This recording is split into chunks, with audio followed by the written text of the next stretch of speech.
Hey, church family, I wanted to take this opportunity to present you with another word of encouragement as we continue to pray for the recovery of our country. Well, here we go again. The Austin City Council just voted unanimously to pass a budget that includes a 67% increase in abortion funding, which totals $250,000. In other words, those who are pro-choice are forcing every Austin taxpayer to financially fund the abortion mills that were started by the famous white supremacist Margaret Sanger. Now, I realize that it's currently legal for every woman in America to make the choice to end the life of her unborn child. But why is it that those of us who sincerely believe that this is tantamount to infanticide, why is it that we're being forced, without any choice, to help pay for her choice to abort her baby?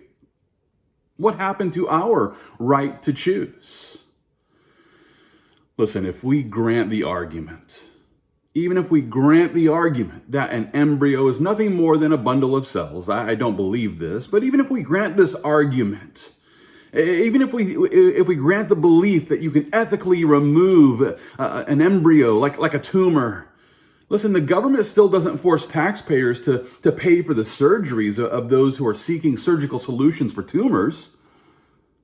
And yet the pro-choice advocates are more than happy to force every pro-life person to financially support those who choose to abort their babies.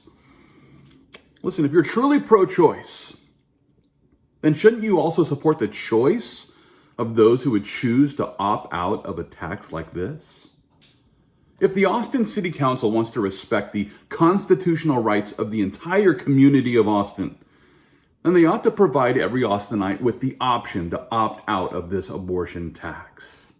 We ought to have the choice to opt out of this tax that's being used to fund the abortion mills that were started by Margaret Sanger. Unfortunately, these leaders, they don't really seem to care about every Austinite. And they don't seem to really support every choice that every Austinite would make concerning this issue. Further evidence of their failure to care for every Austinite can be seen in their decision to cut $150 million from our police department, all in the name of peace and safety. Now, I'm completely in agreement with those who want to remove racist cops from the police force. If we can go in and find, which cops are racist and which ones are bad actors, we ought to remove them. And yet, at the same time, I can assure you that this broad brush budget cut will not accomplish this goal.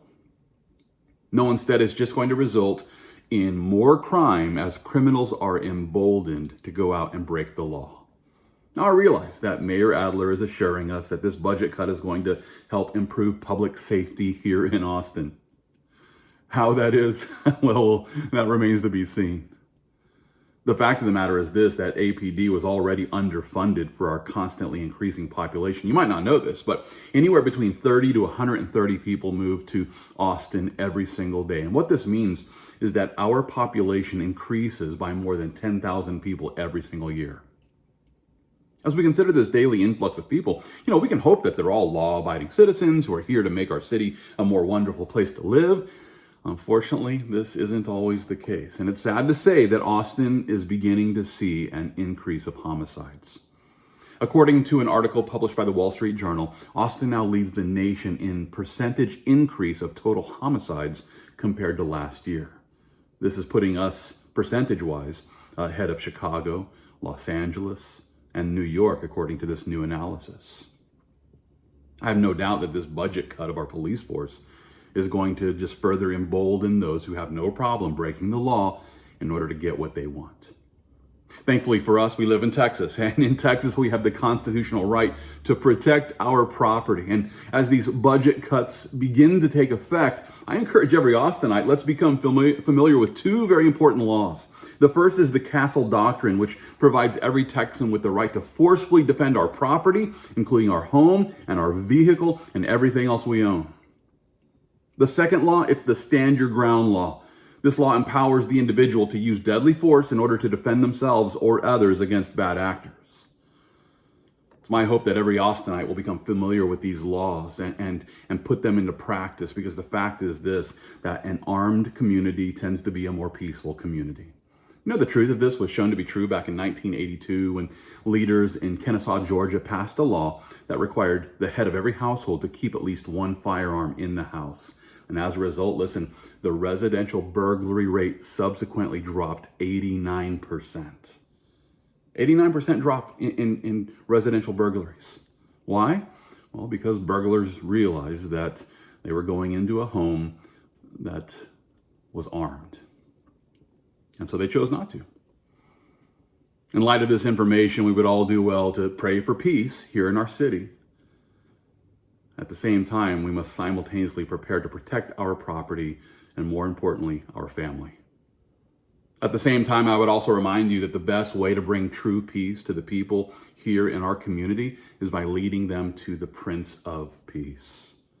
I encourage every Austinite that's a Christian to continue preaching the gospel of peace. And let's continue preaching the gospel until every Austinite embraces the salvation that's received by faith in Jesus Christ. And with this as the goal, let's continue to fight the good fight of faith, all for the glory of God.